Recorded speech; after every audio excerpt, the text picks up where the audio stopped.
बिजली पर्याप्त होती, वो बन करके अभी तक पूरा नहीं हो पाया है। इसी तरह सोलर प्लांट के लेकर के, सोलर में बिजली को बढ़ाने का काम भी समाजवादी सरकार में हुआ। मुझे याद है जिस समय फ्रांस के स्टेट हेड उद्घाटन कर रहे थे, वो अगर योजना किसी के समय की थी सोलर पावर प्लांट की, तो वो समाजवादी सरकार की थी, जो मिर्जापुर में स्वीकृत होकर के प्लांट चालू हुआ था। उत्तर प्रदेश में बड़े पैमाने पे, चाहे वो ललितपुर रहा हो, महोबा रहा हो, झांसी रहा हो, जालौन रहा हो या मैनपुरी रहा हो, सोलर पावर प्लांट अगर किसी सरकार में ज़्यादा लगे हैं तो समाजवादी सरकार में उन सोलर प्लांटों को लगाने का काम हुआ है। हमारे बगल में बैठे हैं मांझी जी, ये उस समय हमारे सरकार में हमारे साथ थे, विधायक थे और मंत्री थे। इनकी विधानसभा में टांडा में जो एनटीपीसी का पावर प्लांट लगना था, जगह उपलब्ध नहीं हो पा रही थी, ज़मीन उपलब्ध नहीं हो पा रही थी। एलएनटी के बड़े बड़े अधिकारी आकर के यही निवेदन सरकार से करते थे कि अगर ज़मीन उपलब्ध हो जाए तो यहाँ पर जल्दी पावर प्लांट लग करके तैयार हो जाएगा। मुझे खुशी है इस बात की कि वहाँ के किसानों ने हमारा कहना माना, सरकार का कहना माना और पूरी की पूरी ज़मीन उपलब्ध करा दी। आज उसका परिणाम है कि वहाँ पर भी बिजली का बड़ा कारखाना लग करके तैयार हो गया और बड़ी कैपेसिटी का बिजली का प्लांट चल रहा है। 13 हैं 662, तो 1300 के लगभग मेगावाट बन करके तैयार हो गया है। ये बातें मैं इसलिए बता रहा हूँ कि जब 300 यूनिट फ्री देने का वादा किया है तो उसके पीछे ये तमाम योजनाएं हैं जो समाजवादी सरकार बनने पर पूरी होंगी और उत्तर प्रदेश को 300 यूनिट फ्री घरेलू बिजली उपलब्ध कराने का काम करेंगे। हमारे किसान की आय तो दोगुनी ये सरकार नहीं कर पाई। इस सरकार ने वादा किया था, भारतीय जनता पार्टी ने। अभी मैं इनके लंबे लंबे भाषण सुनता हूं, इनके बड़े बड़े भाषण आते हैं, लेकिन एक भी भाषण में किसान को लेकर के ये बात नहीं कह रहे हैं। पहले तो साजिश कर करके ये 3 ऐसे कानून लाए जिन कानूनों से किसानों की खेती बर्बाद हो जाती, जमीन छिन जाती, उनके हाथ में खेती नहीं बचती। मजबूरी में उत्तर प्रदेश का चुनाव देख करके उन्होंने तीनों कानून वापस ले लिए। और मैं जानता हूं और हमारे तमाम साथियों ने बताया कि जिस समय गाजीपुर से मऊ आजमगढ़ होते हुए जब सवेरे रथ पहुंचा था, भारतीय जनता पार्टी के होश उड़ गए और सबसे बड़ा काम उन्होंने किया कि किसानों के 3 कानून वापस ले लिए। जहां उत्तर प्रदेश के किसान और पंजाब के किसानों को मैं बधाई देता हूं कि जहां पर किसान लगातार आंदोलन करते रहे, पंजाब के किसान डट गए, देश के किसानों ने साथ दिया और उसका परिणाम हुआ कि तीनों कानून भी वापस हो गए। ये 3 कानून इसीलिए वापस लिए हैं क्योंकि भारतीय जनता पार्टी की नज़र वोट पर है। साथ ही साथ ये तो बताया मैंने कि पावर प्लांट कहाँ लगे हैं। को जनरेशन से भी बड़े पैमाने पे बिजली बन रही है, लेकिन इस सरकार ने को जनरेशन पे कोई ध्यान नहीं दिया। जो हमारे शुगर मिल प्लांट थे उन पे सरकार की तरफ से नेताजी के समय पर एक पॉलिसी आई थी जिसके तहत बड़े पैमाने पे इन्वेस्टमेंट हुआ था और इन्वेस्टमेंट होकर के को जनरेशन के प्लांट लगे थे जिससे सरप्लस बिजली उत्तर प्रदेश की सरकार को मिल रही थी। लेकिन इस सरकार की नाकामी की वजह से को जनरेशन आगे नहीं बढ़ पाया है। तो बिजली पर्याप्त का इंतजाम करना और साथ ही साथ हमारे बाबा मुख्यमंत्री ये भी नहीं जानते होंगे कितनी ट्रांसमिशन लाइन उत्तर प्रदेश में लगी होंगी। कभी आप बताओ पत्रकार साथियों, उनके मुंह से कभी कि 3x660 सुपरक्रिटिकल थर्मल प्लांट कब बोला जाए। अभी हिम्मत नहीं जुटा पा रहे बोलने की, और आपने ये सवाल पूछ लिया, अब वो कभी बोलेंगे नहीं। और ट्रांसमिशन लाइन बनाई उत्तर प्रदेश में, क्योंकि पुरानी सरकार जो थी उसने शुरुआत की थी ट्रांसमिशन लाइन की, और उस ट्रांसमिशन लाइन को पूरा करने का काम पूरे देश में, अगर सबसे पहला इन्वेस्टमेंट ट्रांसमिशन लाइन में किसी में आया और उसको पूरा करने का काम अगर किसी ने किया तो समाजवादी लोगों ने करके दिखाया। उत्तर प्रदेश में फीडर अलग करना, फीडर सेपरेशन का काम, नए नए सब स्टेशन बनना, बिजली को अंडरग्राउंड ले जाना।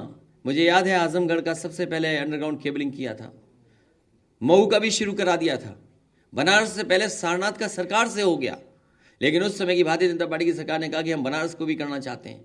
उस समय के जो बिजली मंत्री थे उन्होंने हमारे प्रमुख सचिव से कहा कि बिजली को हम अपने हिसाब से, अपने माध्यम से किसी से लगवाना चाहते हैं, अगर आपकी सरकार मान जाए तो हम उसी तरीके से लगाने का काम करेंगे।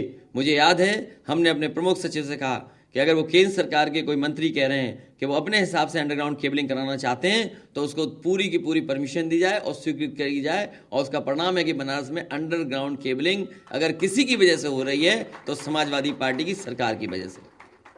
मुझे वो दिन भी याद है जो आज हमारे बीच नहीं है, लालजी टंडन जी, वो और बनारस के बहुत बुजुर्ग विधायक, कई बार के रहे विधायक जिनका बीजेपी ने टिकट काट दिया, श्यामदेव चौधरी जी, वो वहाँ हड़ताल पे बैठ गए थे।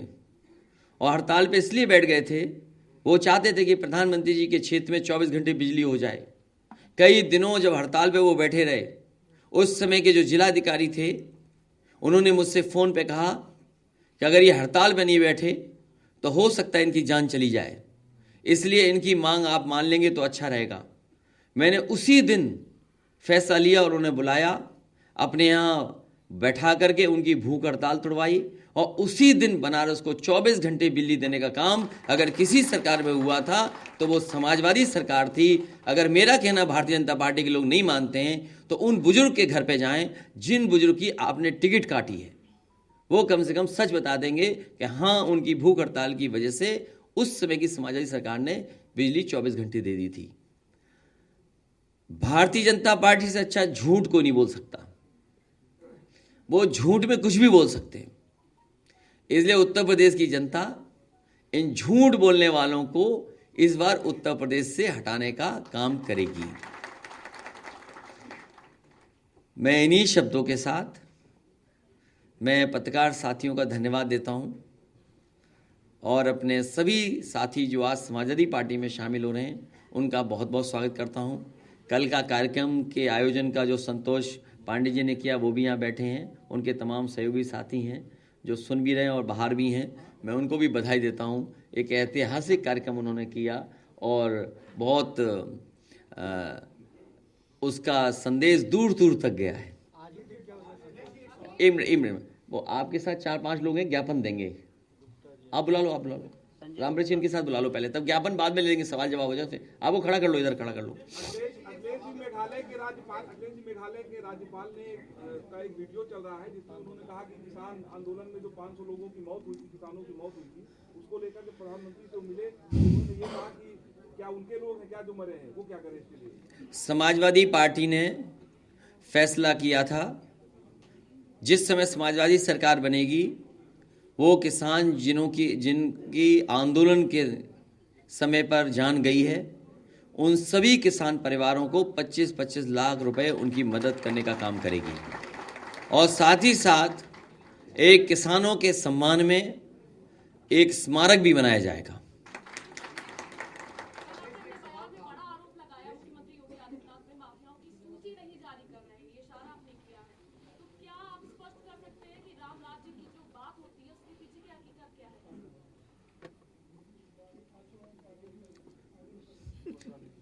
ये सवाल ऐसा है, आप नाम पढ़ती कि ये माफिया किस पार्टी के तो अच्छा लगता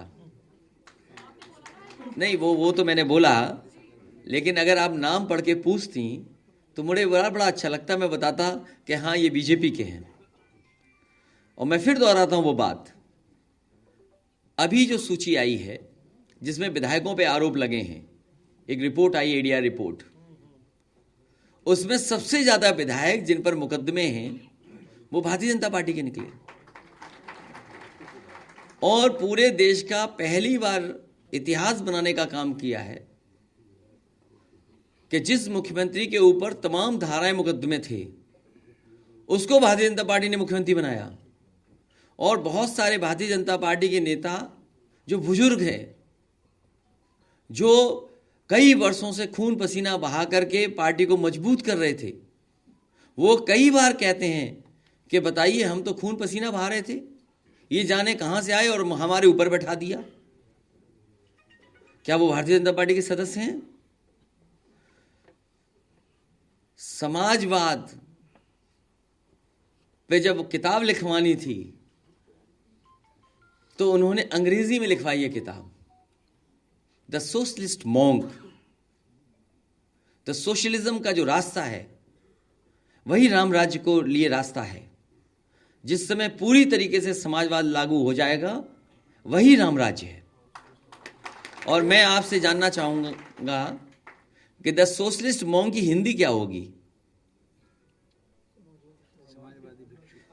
हमारी बहन जिन्होंने पूछा है हमसे सवाल, नहीं उन्हें पता है, हमारी बहन ने सवाल पूछा है हमसे राम राज्य पर, तो मैं आपसे केवल हिंदी जानना चाहता हूं कि हमारी मुख्यमंत्री जो हैं वो समाजवाद पे न जाने क्या क्या ज्ञान देते हैं, लेकिन जब उन्हें अपनी किताब लिखवानी थी तो उन्होंने किताब लिखवाई द सोशलिस्ट मॉन्क। माननीय भावी मुख्यमंत्री जी, एक सवाल है। सवाल ये है कि आपने यहाँ पे नहीं सोके ये आपकी बहन, वो उन्हें कुछ नहीं पता। अखिलेश जी ए तुम्हारा कोई सवाल नहीं है ये। हाँ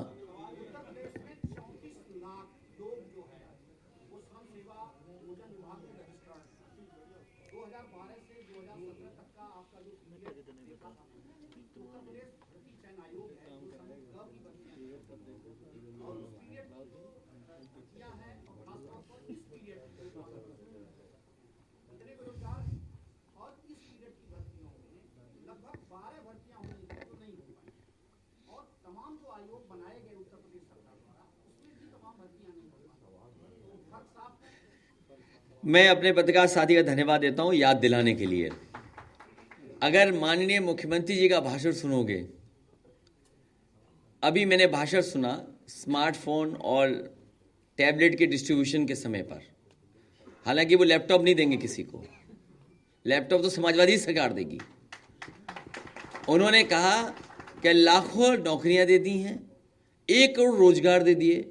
तभी मैंने एक टीवी चैनल का विज्ञापन देखा, उसमें यह आ रहा है कि एमएसएमई में जो अभी तक रोजगार मिले हैं उत्तर प्रदेश सरकार की तरफ से वो 2 करोड़ हैं। तो अगर 2 करोड़ वो गिन लें, 1 करोड़ मुख्यमंत्री जी के गिन लें, और 5 लाख का जो 4.5 लाख का लगभग लगाते हैं वो विज्ञापन, सरकारी 4.5, तो बताइए इतने बड़े पैमाने पे नौकरी मिल गई। और जिस सभा में जाता हूं मैं और मैं पूछता हूं कि किसी को नौकरी मिली, इस हॉल में पूछ लो आप, 69,000 भी बैठे हैं। तो इससे बड़ा कोई झूठ नहीं। जो लोग अपने विज्ञापन में झूठ बोलते हो, जो अपने झूठे विज्ञापन देते हो, इन्हें जब फ्लाईओवर दिखाना था तो कलकत्ता का फ्लाईओवर दिखा दिया, जब इन्हें कारखाना दिखाना था तो अमेरिका के कारखाने दिखा दिए। और जो हमारा पड़ोसी देश है वो हमारे मुख्यमंत्री जी से कुछ सीख गया है, गांव के नाम बदल दिए। ये काम तो हमारे माननीय मुख्यमंत्री करते थे, नाम बदलने का, लेकिन चीन ने भी इनसे सीख लिया, गांव के नाम बदल दिए। और जब इन्हें एयरपोर्ट दिखाना था तो बताओ चीन का एयरपोर्ट की तस्वीर लगा दी। तो ये ऐसी सरकार है जिसका हर वादा जुमला है, इनका विज्ञापन झूठा है, इनकी हर बात झूठी है। अखिलेश जी सर, एक और आप लोग गृह मंत्री को बर्खास्त करने की मांग करे तो उनका नाम ही चार्जशीट सोची समझी साजिश कहा गया है। विरोध किया है, कहा है कि जब तक अजय मिश्रा टेहनी का नाम नहीं आता चार्जशीट में तब तक भारतीय जनता पार्टी पे कोई ऐसी वॉशिंग मशीन बनी हुई है, किसी अपराधी को भेज दोगे वो अपराधी लगेगा ही नहीं उसमें। कोई नई वॉशिंग मशीन खरीद करके लाए वो। हाँ?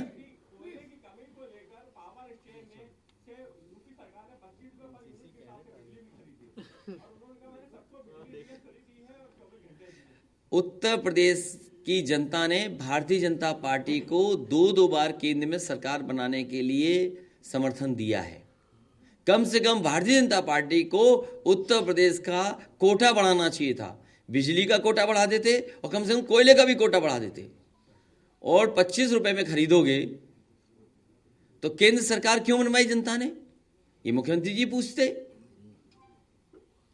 लेकिन हमारे मुख्यमंत्री जी को पता ही नहीं है, उनका चीफ सेक्रेटरी बदल गया।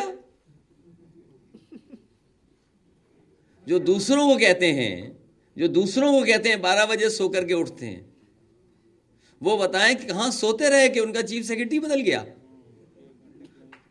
और ऐसे सो रहे थे कि जिनका रिटायरमेंट होने जा रहा था 2 दिन बाद, उन्हें बताओ चीफ सेक्रेटरी बना दिया और एक्सटेंशन देकर के 1 साल का।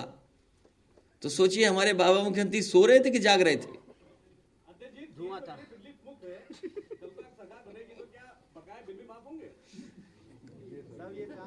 तुम्हारा बिल ज्यादा आ रहा है? माननीय मुख्यमंत्री जी एक सवाल है, एक सवाल ले लिया सर। सर आशुतोष टंडन जी, माननीय मुख्यमंत्री जी, मेरा तुम्हारा वेतन बढ़ जाएगा। सर बात एक सवाल है। 300 बिजली तुम हमें सरकार बना लेने देते 17 में, तो तुम्हें इतना बिजली का बिल नहीं देना पड़ता। तुम ही हमारे खिलाफ वोट डाले। सर एक सवाल है सर। सर योगी तुम्हारा आखिरी में, सर 300 जब प्रेस वालों का आखिरी सवाल हो तो ये बता देना, इनका पूछ लें। सर 300 यूनिट बिजली फ्री की आप बात कर रहे हैं, यहाँ पर भी कह रहे हैं, अभी भी कहा है, और संजय सिंह आपसे मिले भी थे। पर कल जब केजरीवाल आए उन्होंने कहा कि बिजली फ्री देने का फॉर्मूला सिर्फ आम आदमी पार्टी को आता है और किसी को नहीं। अरे यार क्या सवाल पूछते हो तुम?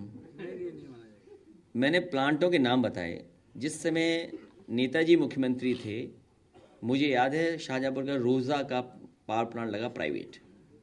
नेताजी ने इस प्रदेश के लिए को जनरेशन का प्लांट लाए। अनपारा डी का समाजवादी सरकार में हुआ। लैंको का नेताजी लाए।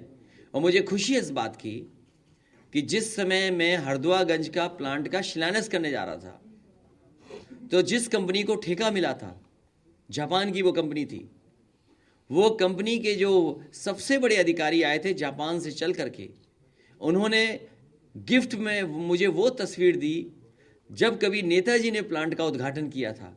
तो उन्होंने कहा कि मैं आज वो तस्वीर दे रहा हूं कि एक बार आपके पिताजी ने इस प्लांट का उद्घाटन किया था और आज मैं आपके साथ शिलान्यास कर रहा हूं और उद्घाटन करने आऊंगा, तब दोबारा आपको मैं तस्वीर दूंगा। अध्यक्ष जी 300 तो पावर प्लांट, जो पावर प्लांट बनाने का काम, को जनरेशन, सोलर पावर प्लांट, और उत्तर प्रदेश आज कह सकता है, मेजा के प्लांट भूल गया मैं, जो आपके इलाहाबाद के एनटीपीसी का और जेपी का जो पावर प्लांट लगा है, वो भी समाजवादी सरकार की देन है। हालांकि पुरानी सरकार ने भी स्वीकृत किया था उसको, आगे नहीं, वो जेपी का है, वो बसपा ने थोड़ा आगे किया था, बाकी हमने किया। अध्यक्ष जी वो बजाज का वहाँ है ललितपुर में। अध्यक्ष जी 300 यूनिट बिजली जो आपकी अभी जो ये देने की योजना है, लेकिन एक से देखो ऐसा है ना, एक मिनट, ये बात अभी मजा आएगा इसमें। ये जो हमारे पत्रकार साथी हैं, इन्हें किसी बीजेपी वाले ने व्हाट्सएप किया है, वो पढ़ रहे हैं। लेकिन हमारा निवेदन आपसे एक है, नहीं, हमारा निवेदन एक है, जिस भी व्यक्ति ने किया उसका नाम ले दो। मैं इतना सा निवेदन है हमारा बस। 300 यूनिट बिजली देने का जो क्राइटेरिया है, तो यह सबको मिलेगी? सबको जैसे सबका साथ सबका विकास, वो नकली है। ये बिजली की जब जाएगी तो सबके लिए 300 यूनिट है। सर चाइनीज मीडिया के हवाले से एक वीडियो चल रहा है जिसमें बताया गया है। सतपाल मलिक जी ने किसानों के मामले में ये कहा कि प्रधानमंत्री से जब बात हुई तो वो घमंड में बोले, और जब अमित शाह जी से उनकी भेंट हुई तो उन्होंने कहा कि प्रधानमंत्री को किसी ने भ्रमित। देखिए, गवर्नर साहब पुराने समाजवादी भी रहे हैं, ये बात याद रखिए। अध्यक्ष जी उनकी बात पे आप क्या सोचते हैं? मैं क्यों सोचूं किसी की बात पे? मैं क्यों सोचूं किसी की बात पे? जब वो सरकार, देखिए क्या सवाल पूछने वाले इतने बड़े चैनल के हैं भाई, आपको सवाल ये पूछिए कि जो सरकार किसान के खिलाफ है, जिस सरकार ने ये कहा हो कि हम किसानों की आय दोगुनी कर देंगे, बताओ आय दोगुनी हुई क्या? धान कैसे बिक गया? और जिसका अभी आपने कहा सांड सड़कों पे घूम रहे हैं, खेतों में घूम रहे हैं, बताओ किसान दुखी है। बिजली महंगी कर दी, डीजल महंगा कर दिया,